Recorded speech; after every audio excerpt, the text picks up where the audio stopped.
Your data is the most valuable asset that companies are competing for.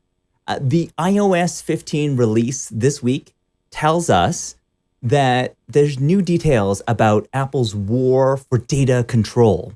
Long story short, it's just as insidious as Facebook's strategy. Today, we'll dive deep and we'll show you exactly why. Congratulations on investing in your family's future today by joining us on AI Parenting Live. We're a judgment-free community moving from screen time to quality time. And our motto is don't sedate, relate to create.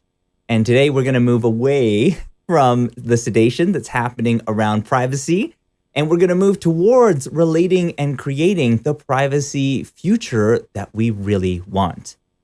Now, I am so thankful for the awesome insights from data diva Debbie Reynolds when preparing for today. She met with me before this, and you'll hear a few of her quotes and titles that she provided for me today. Now, if you want to follow her, you can check out at Debbie Data Diva on Instagram, on Twitter, and you can search for her name, Debbie Reynolds, on LinkedIn. Now, the three topics that we're going to cover today are 1, first-party data, the increase of first-party data. 2, the data cast. I'll make it a little bit bigger. There we go. And then 3, data is control. And of course, we are live to answer your most pressing questions. So let us know how we can help by typing in the comments. So are you guys ready to go? If you're ready, type ready into the chats. Awesome. Okay, cool. So I will start with the first one. And let's see. Yes, so the first one, first-party data. So data diva Debbie Reynolds shared how first-party data is the data that you share directly with the manufacturer. This week, Apple announced a lot more first-party data inside Apple Wallet for iOS 15. Let's start with a video of what's new, thanks to CNBC, and I'll kind of pause so that we can come back and discuss the most relevant issues. Okay, so if you're ready, here we go.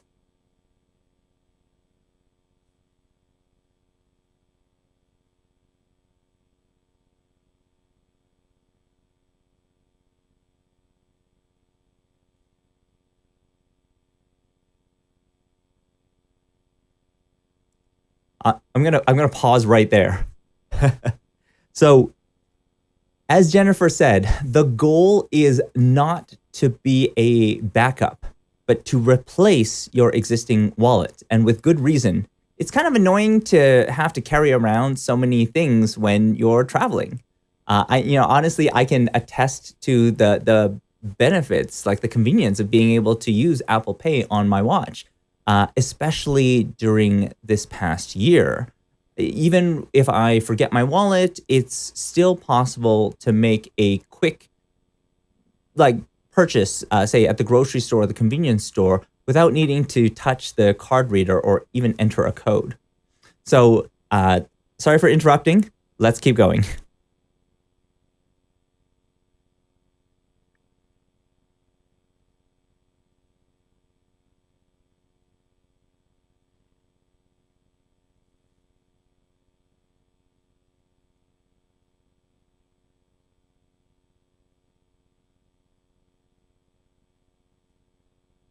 Disney World.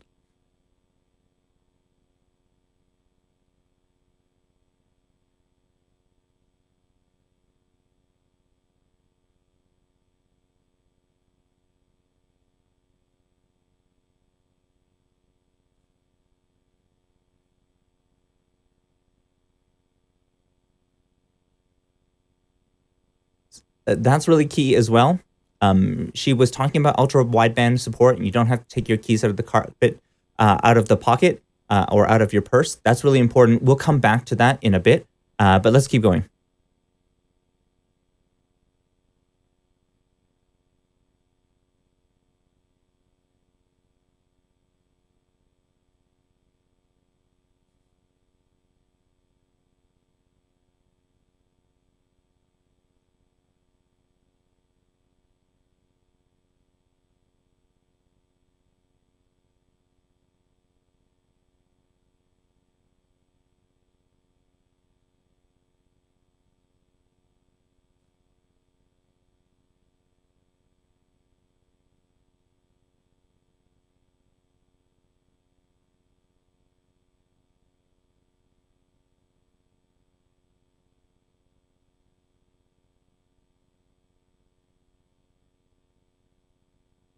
Okay, let's pause there.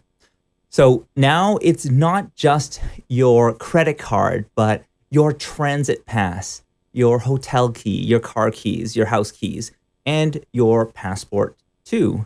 I don't think we actually did the passport part. Why don't we keep going? We'll cover the passport part.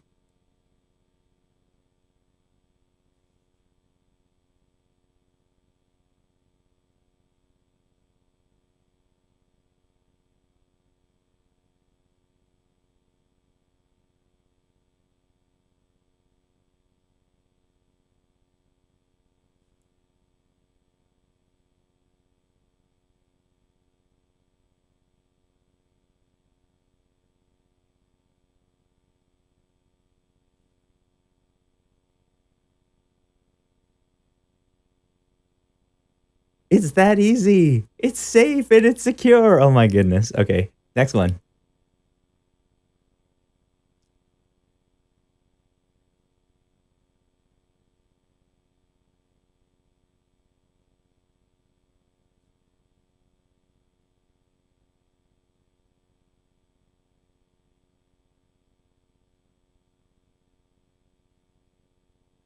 Okay. So what you're seeing here is not just more convenience, it's the merging of your physical identity. So everything that we use for physical identity with your digital identity. So, in other words, anytime you need to show some form of physical identity, maybe it's a license or a passport, you can replace it with a digital version. Now, the interesting change comes not from the device itself. So it's not the Apple Wallet that I'm really like fascinated about here. It's the fact that Apple has moved beyond convincing consumers to accept digital identities for items such as your credit cards, but now corporations are starting to accept your digital identity for entry into their buildings. And even governments are starting to accept a digital identity for moving across state lines and potentially even across international borders. Now, many of these functions have been available in countries like China for a while through apps like WeChat. They have a WeChat wallet. What originally started out as kind of like a WhatsApp clone has quickly evolved to include more and more aspects of a person's digital identity, including their Chinese ID and their bank card. So, mobile payments is often the only method to pay for many vending machines in China. For example, when I traveled to Guangzhou, I remember the pain of trying to use public transportation without a mobile payment option like WeChat. I basically had to pay someone to buy me a ticket with their own phone. Like that's the level that it is. Like you don't have like you can't get onto the train if you don't have like a cell phone in order to make payments. So there's a few things here. I want to keep like I want to remind you also about this. There's one part that she said about the secure enclave. So Apple is saying that it keeps your data secure using the secure enclave processor. And so I'm going to dive a little bit more of that in my next point. But just before we move on, how are we doing? Thank you so much for joining. I really appreciate it. Let me know if you have any questions in the chat. Happy to answer them anytime. But this is a time for you. So I just want to make sure that if you have any questions, thanks for joining me also on the Amazon Live. I have a couple, by the way, I'm going to give you some recommendations today, just some different products that people can use to protect their privacy. Okay, I hope that's making sense. Questions? All right, cool. Yes, okay, cool. Just checking to make sure. All right. So let's move on to the next one, which is the Datacast system. So privacy is increasingly becoming a luxury available only for the wealthy, leading to a Datacast system. And it's the data of the poorest and most vulnerable that's being used to train much of the AI that we have today. And so I'm going to describe 3 different categories of data, the Datacast system. And I'll just use low, medium, high. I don't really have like a good name for each one. Sorry. So the first one I'm going to talk about, and maybe I will create one here. I'll just call it low. So you're aware. Okay, I'll just create a little marker here. So in the Coded Bias documentary, they used a quote from science fiction author William Gibson. And they said, the future is already here. It's just not evenly distributed. We used to think that this meant that the rich would get access to new technology before the rest of us. But we've learned lately that when it comes to tracking and privacy or invasions of privacy, the exact opposite is true. Joy Buolamwini, who I've spoken about before, showed how facial recognition was used to track people going in and out of low-income housing. In addition, facial recognition is used in 1,500 police departments, and it's trained on mugshots that police departments share with companies like Clearview AI. So for those of you who don't know what Clearview AI is, Clearview AI is an AI company that integrates with the face recognition of that comes from the feeds of body cameras that police use to quickly identify people. But the key here is that your mugshot is not your property. It is the property of the police departments. And your consent is not required for them to use this data on either their own website, like a police website, or for training in artificial intelligence. And this is key. Like, privacy is not an option. It's not optional. It's not opt-in. You don't have a choice for our lowest income individuals. They are often the first people to be exposed to new tracking and privacy invasive technologies. And the notion in law of innocent until proven guilty generally does not apply to privacy. When you are even suspected of a crime, often the first thing that you lose is your privacy. And so I hope that's making sense. Like, I hope this is sinking in, but this is an important concept about privacy, is that privacy generally for the low income, especially if you're a suspect in a case, that a lot of the typical like expectations of privacies, they don't really apply. And furthermore, if like you're caught and then they put you in, like take a mugshot of you, that's theirs. Like you don't have any control, you don't have any say. You can't tell them, hey, take it down, which is kind of interesting. Like, maybe we should have regulation around that. So we'll see. Now, the second one, and this is very interesting. I call this middle. Like middle level of privacy. I don't know if this is an appropriate term. I don't want to like categorize anybody. I don't want to say like middle income or middle, like, anything else. I just want to say like middle. So my question is, well, what do you get as an Android user? So what happens to your privacy as somebody who uses an Android phone? Well, a March 2021 Forbes article revealed how Apple's App Store required companies to disclose how much data is linked to your ID. So all they're doing is comparing browsers. So in this case, they're comparing the Chrome browser on Apple iOS to the Safari browser.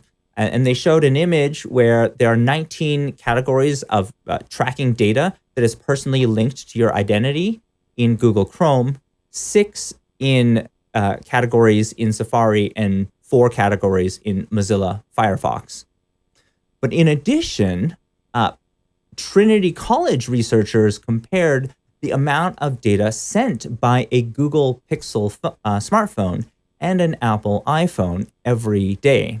They found that Android phones sent about 20 times more data, or about 1 megabyte of data in 12 hours than a comparable Apple iPhone, which sent about 0.05 megabytes in 12 hours.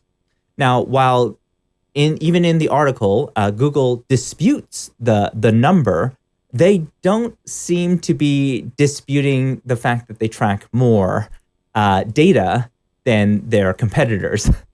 So that's something to keep in mind as well. So like when it comes to privacy, I mean, like I'm not saying that people don't share a lot of personal data with Apple, just that the more data that is shared, like the more data that's shared is stored in the cloud than on your phone. So like, I hope that makes sense. It's like there are many different dimensions to privacy, but this notion of cloud versus on your phone, like is the data stored in the cloud or is the data stored on your phone, is very, very important. So I want to make sure that that this is sinking in. Feel free to ask me any questions. Of course, we're always looking to answer your most pressing questions, especially in this time. So it is precisely this transfer of personal data into the cloud that increases the risks of a remote attack when your personal information is leaked and you're not aware of it. And you'll learn a little bit more about other ways that it can be leaked. So the last category, which I'm just going to call like high privacy. I am sorry, I do not have a I don't have a good naming for each of these. So one thing I really appreciate, I'm calling it high privacy. Okay.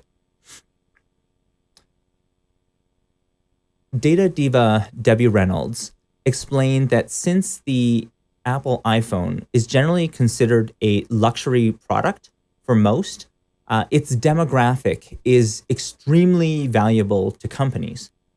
A study by the National Bureau of Economic Research found that owning a iPhone was 69% predictive of having higher income. And get this, it beat out the next best highest predictor. Can you guess what that is? What is the next best highest predictor?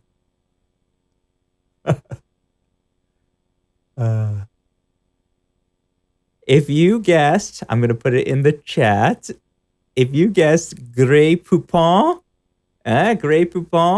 apparently that was 62% predictive of high income. That was the next highest one. Okay, so basically it's better than Grey Poupon at predicting high income as owning an Apple iPhone. In fact, actually, this is a really important quote. The researchers went so far as to say across all years in our data, no individual brand or product is as predictive of predicting high income as owning an Apple iPhone. And this is exactly why Facebook is so pissed that crossed app tracking was disabled in the latest version of iOS. iPhone users are the ideal clients for targeted ads, as they have the means and they don't mind spending a little bit more for something premium.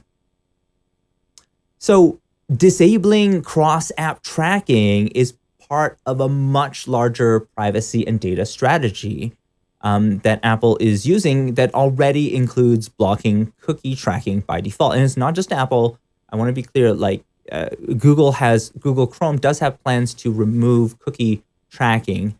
I think in future versions of Chrome as well. So I just want to be clear, like a lot of these things that I'm talking about are available in both, but you have to be aware of like what is stored where. Is it stored in the device or is it stored in the cloud? That makes a difference in terms of the risk for you as a consumer. Okay. So this is a good time for a little bit of a break. Just want to see any questions, anything that I can answer for you. Please pop them in the comments. Thank you so much for joining us. Okay, I really appreciate it. So this is the last one, and I wanted to leave extra time for this one because this one's going to take a long time to go over. And that is this one. Data is control.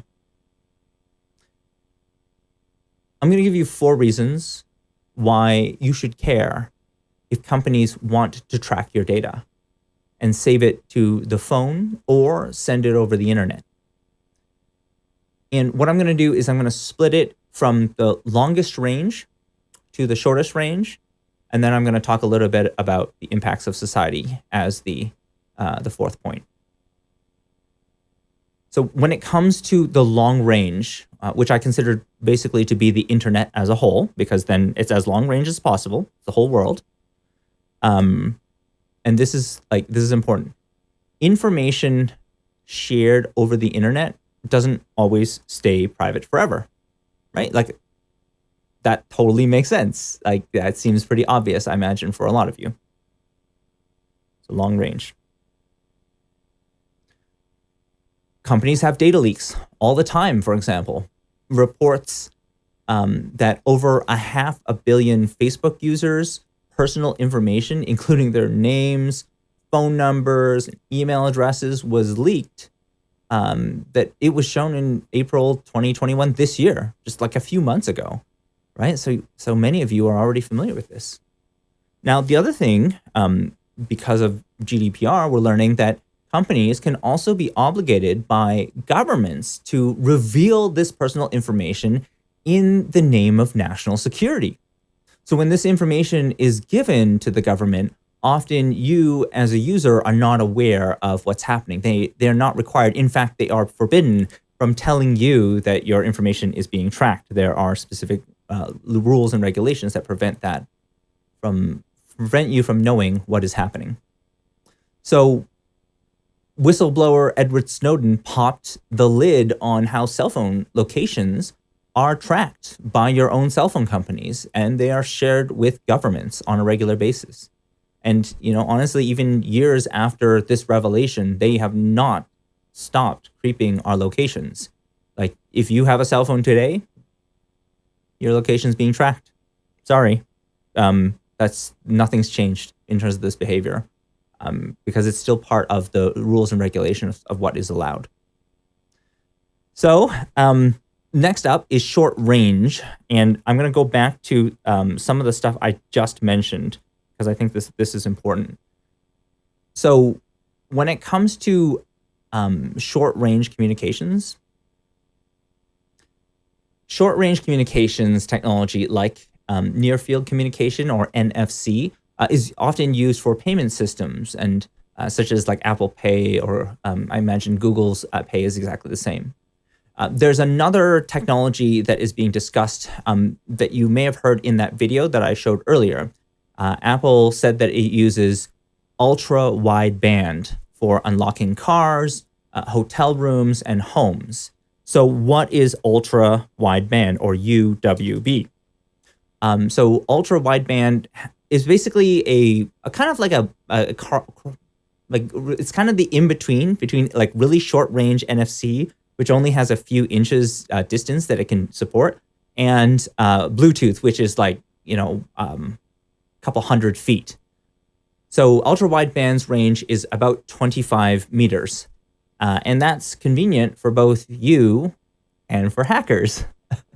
So in the UK, the vehicle recovery company called Tracker reported that 92% of all vehicles stolen and recovered were taken without using the owner's keys.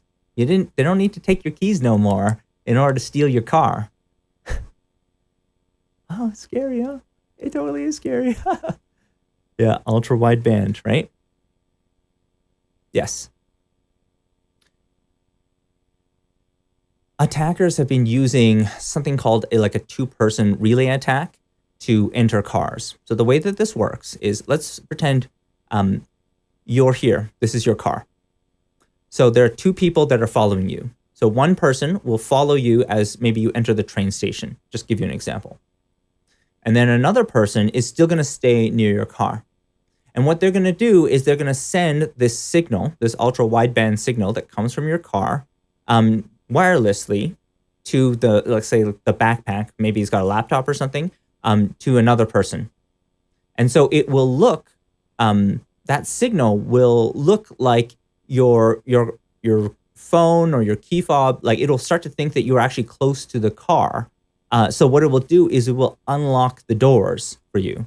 And so what will happen is, like, you're really far away. This person has not touched you. They're not even close to you because they can be 25 meters away, and your doors are unlocked. Then from that point, it's pretty easy to enter the vehicle and just like steal whatever stuff is inside, or potentially even take the vehicle to some location. For example, like drive it to a shipping container or something and then have it shipped somewhere else so that it can be anonymized or reprogrammed, etc. So don't think that this stuff can't be done. It's like 92% of all vehicles stolen are stolen using that technology, the ultra wideband. And it's not just Apple that's using this. Like, every car manufacturer uses like the same technology, ultra wideband. That's how you're able to walk in and then everything's unlocked. How convenient. And so the key here is that if they can steal from you without leaving any evidence of any forced entry. So you would, for the most part, be none the wiser unless you kind of looked in your glove compartment and you're like, hey, something's missing here. But like, how often do people look in their glove compartment? Do they check every day? Do they check every 2 days? This is the problem. Now, there's ways to protect yourself, right? Like, there are portable, they call them Faraday pouches, like the Silent Pocket, that can block these signals. But keep in mind, you would also, like, if you're putting a cell phone, like your iPhone, into a Faraday pouch, like the Silent Pocket, you would also lose the convenience of all the stuff that cell phones are good for, like receiving text messages or calls on your phone. It basically would block all signals from entering your phone. So these types of pockets, like silent pockets, are more common in, like, for your key fob. So typically people will actually put a cover on their key fob, and then they will use that in order to block other people from using it. So when you need to use it, they just remove the pocket, and then that's one way that they can protect themselves. So you might be wondering what the name of it was. I'll just call it Silent Pocket. So just so you're aware, it's called Silent Pocket is the name of this particular product, just as a way of protecting yourself.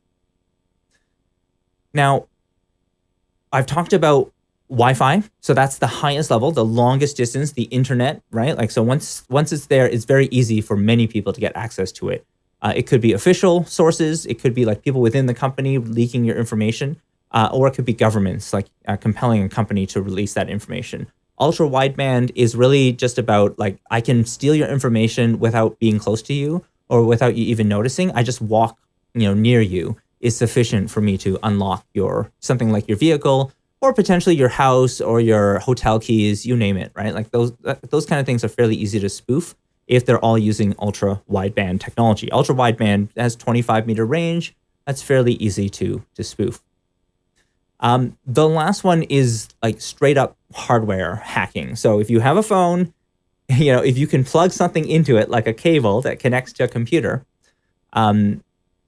it's hackable. But here's the key. Okay, and so my last one, I'm going to just talk about like straight up hardware hacking, and I'm going to talk a little bit about this technique.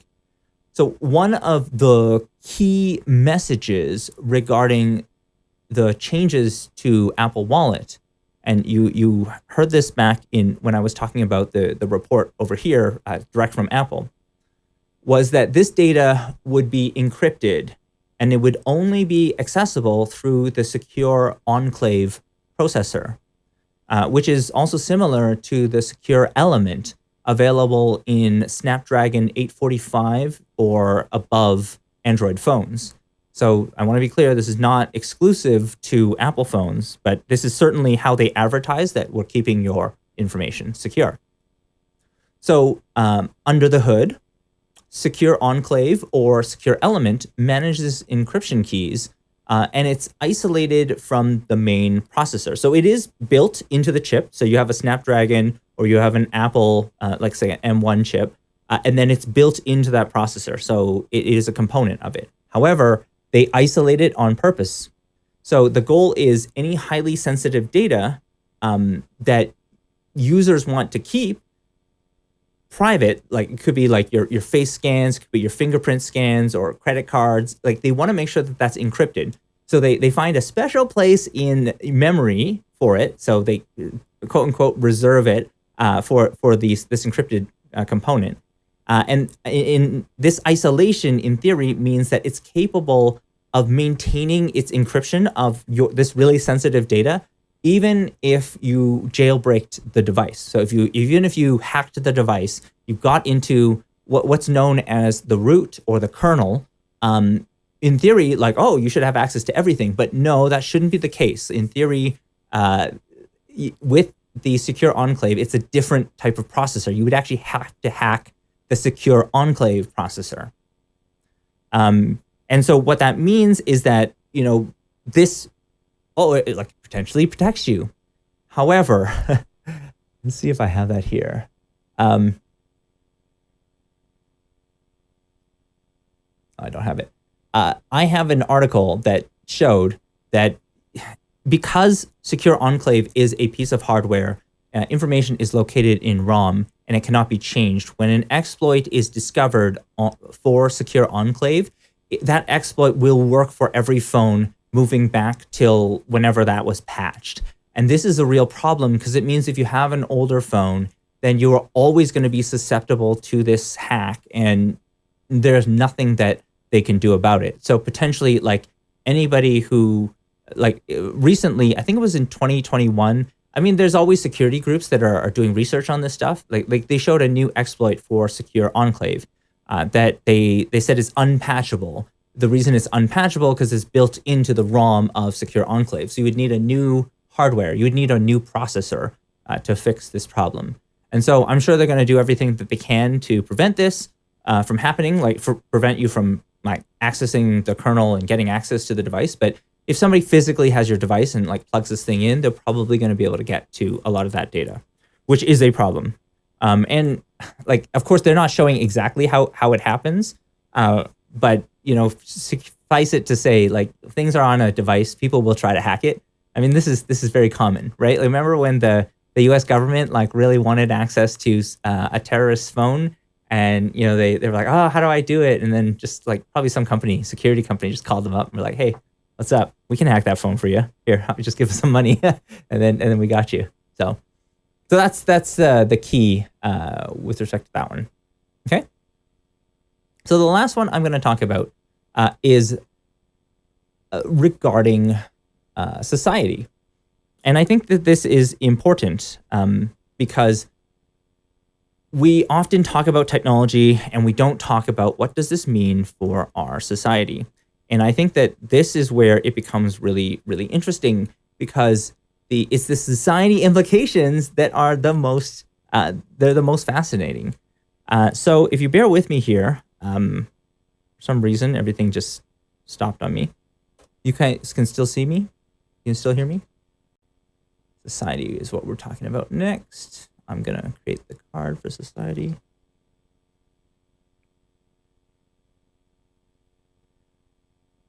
Do you have any questions before we start? I just want to make sure that I'm covering any questions that you might have before I jump onto that, because this is like I've covered so much stuff today, and I want to make sure that is it sinking in? Is it making sense? Can you type yes in the chat? Let me know. Appreciate it. Thank you for joining me on Periscope, on Twitch, on Amazon Live. I appreciate it.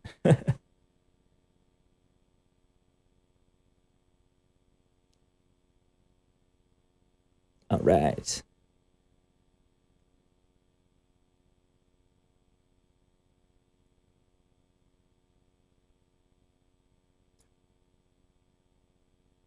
So,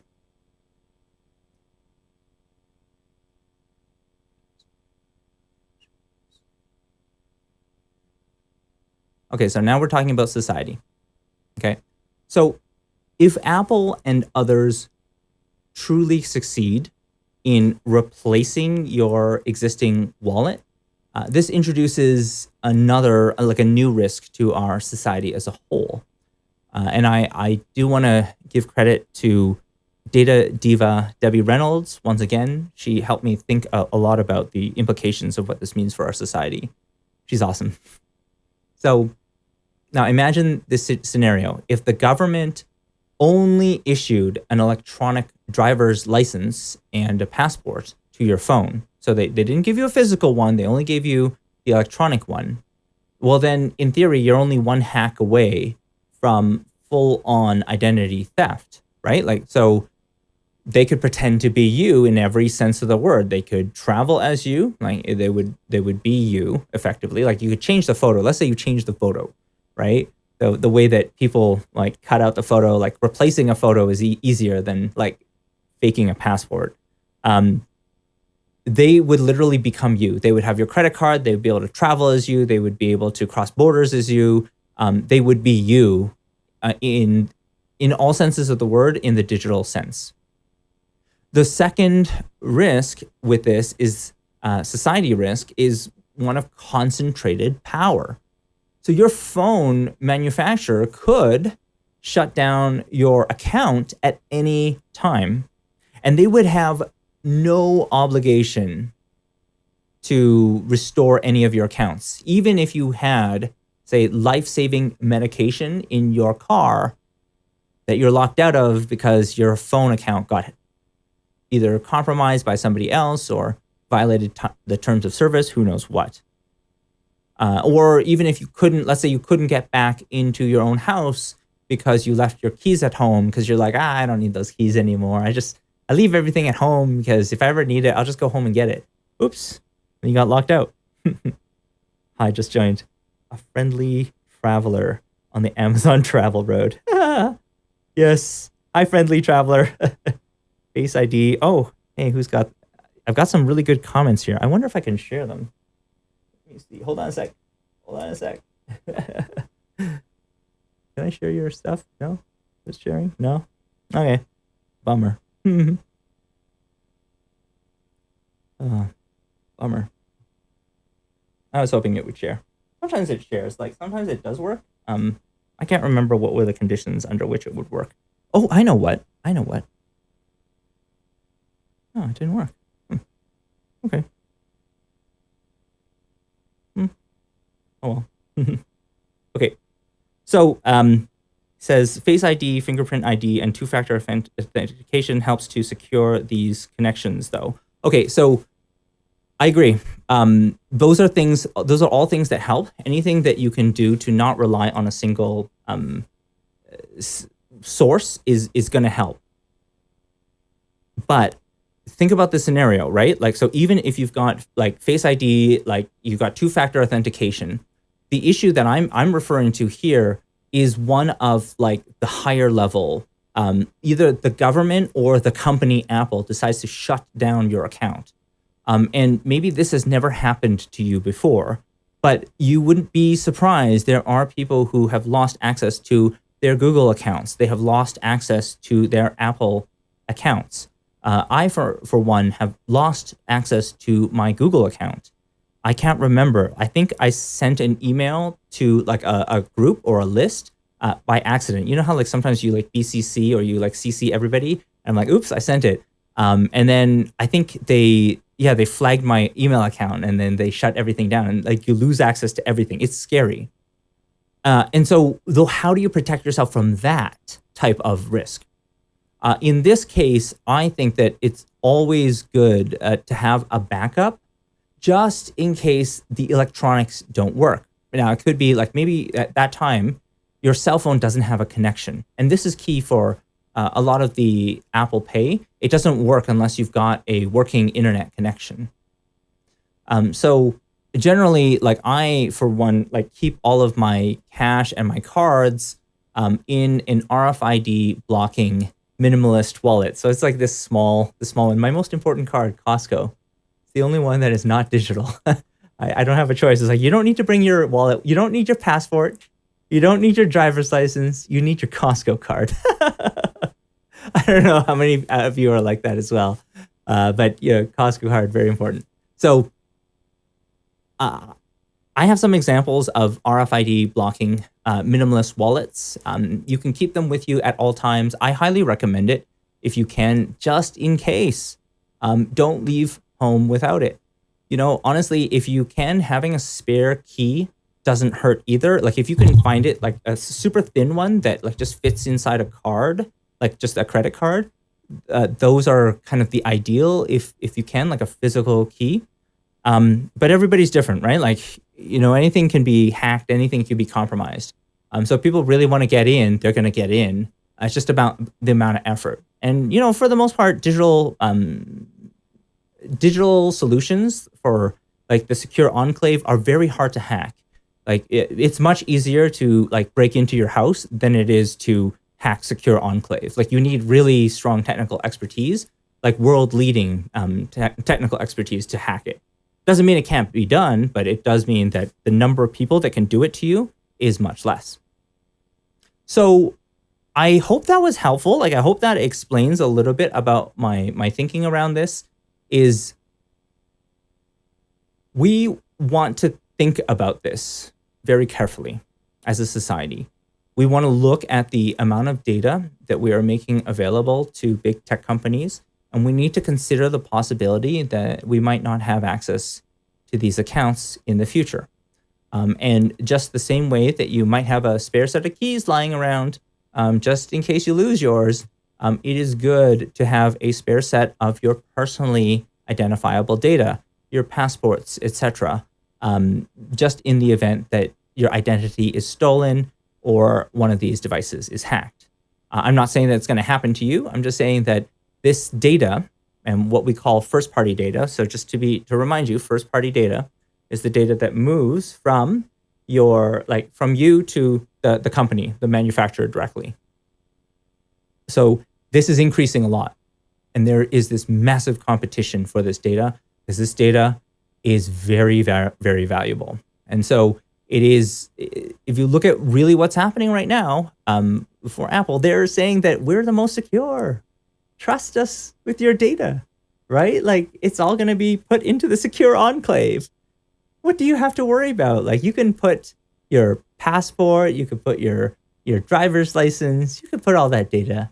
You know, you can trust us with that data. Like, let me warn you, you know, yes, you can.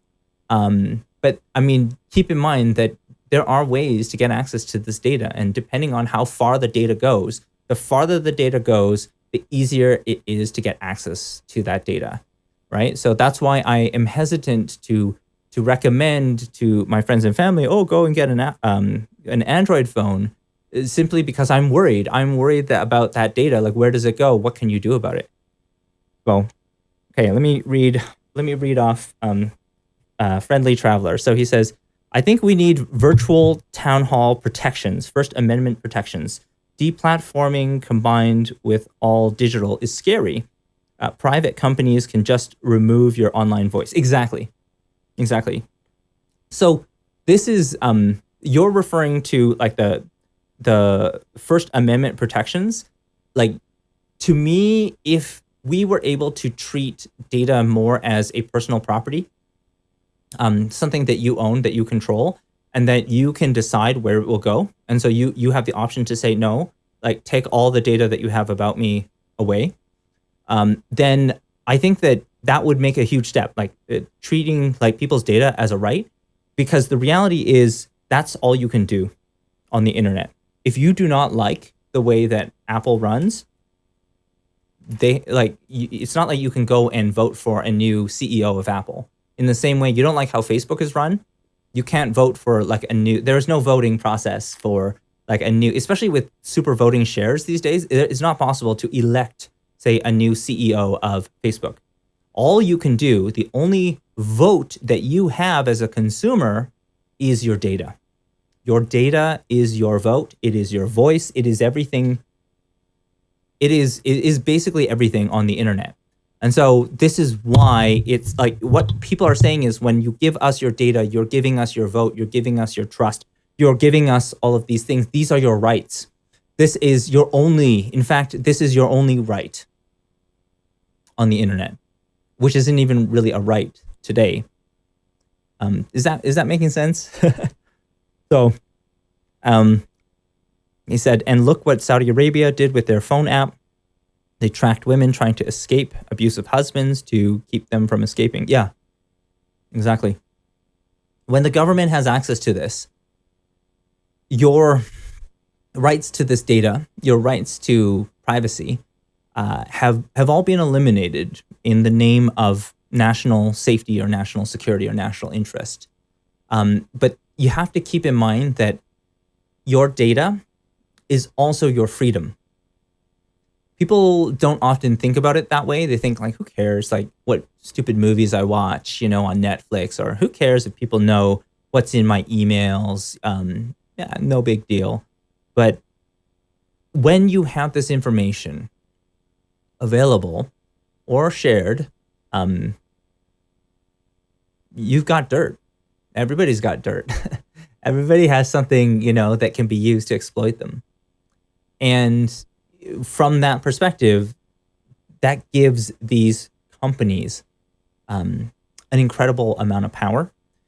If they are sharing this information with governments, which they are required to do, compelled to do, because the governments write the laws. They say, you have data of my citizens, I have access to that data. You don't agree, then you're not allowed in my country. And so they set the rules when it comes to this data. So you as a citizen should have the right to demand that, hey, I want to have more rights to my own data. But it is really like, you don't really think about it. Like you think, well, this is the sacrifice I have to make. But it's not. You don't have to make this sacrifice.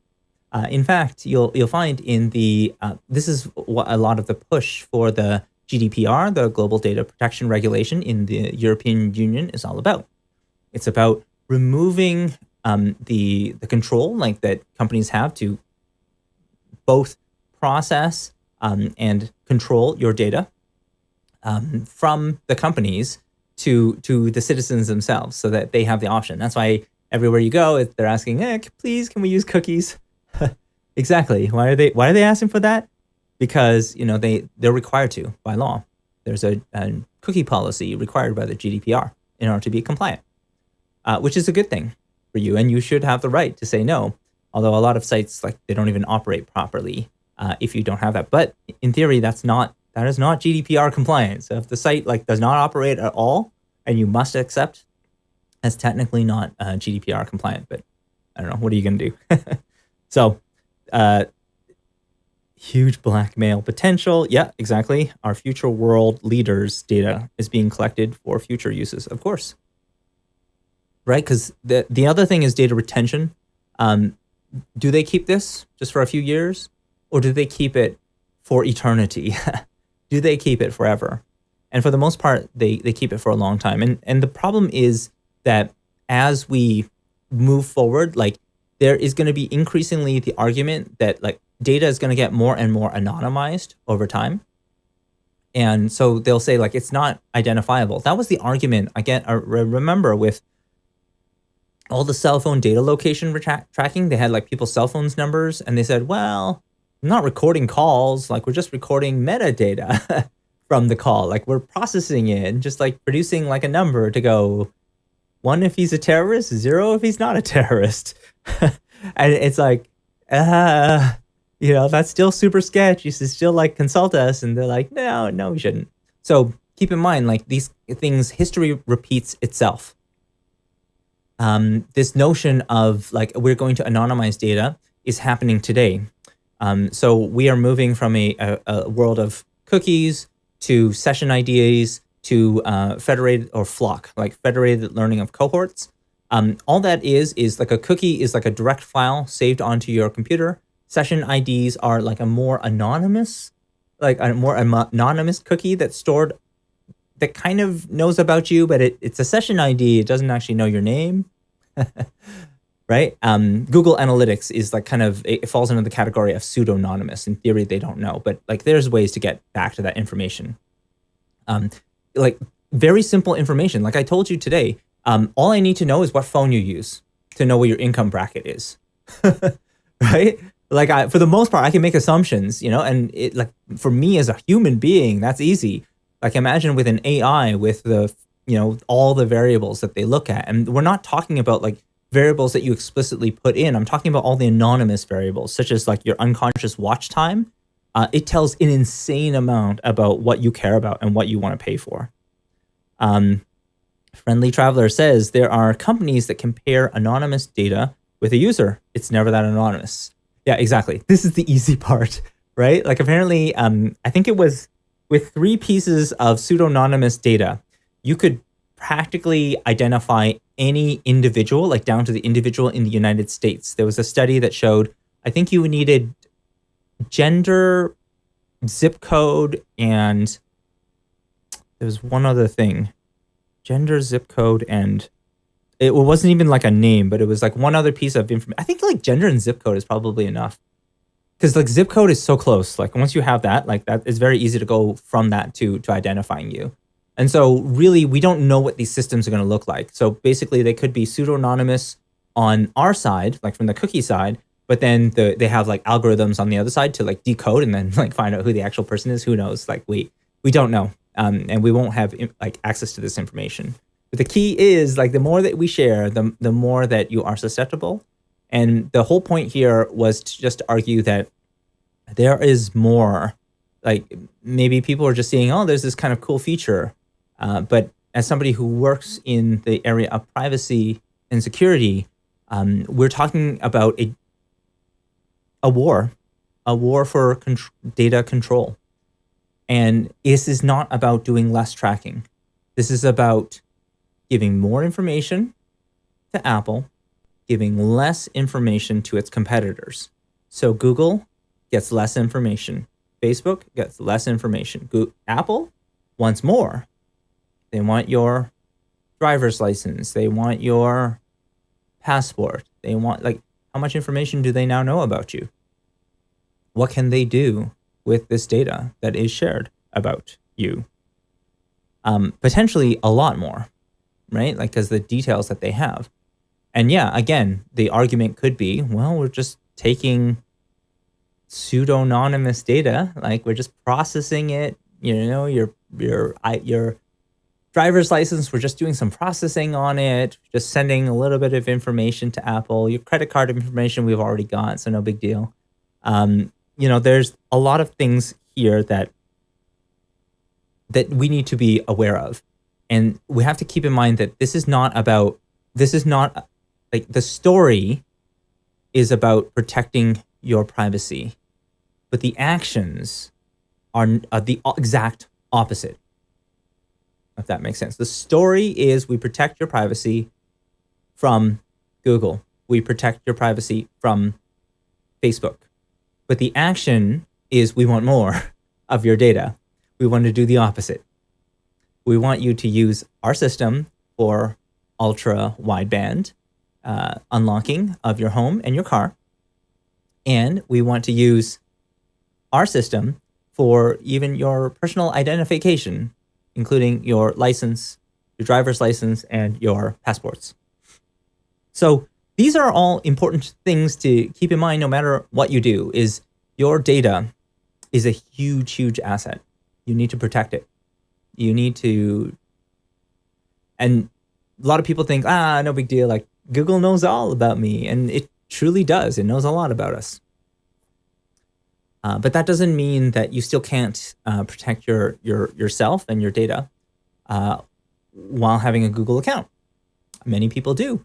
There are ways that you can turn off a lot of the tracking that Google does about it. They do have a lot of transparency about that. I'll give them credit, but it's not on by default. And if you use the Chrome browser, like there's a lot of things that you have to do, a lot of hoops that you have to do. You may even have to switch your browser, right? Tough, right? Like you want no tracking, you're gonna have to use something like DuckDuckGo, or you're gonna have to use something like Brave in order to protect your privacy. It just may mean that you have to change a few behaviors.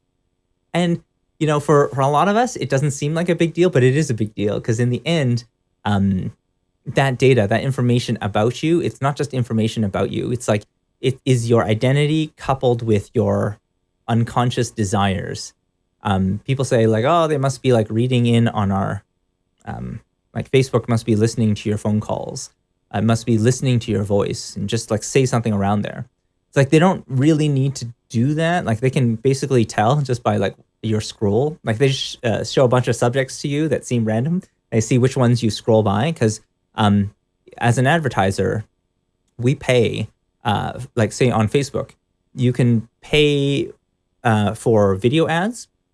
And video ads, an impression is considered 3 seconds or more of watch time.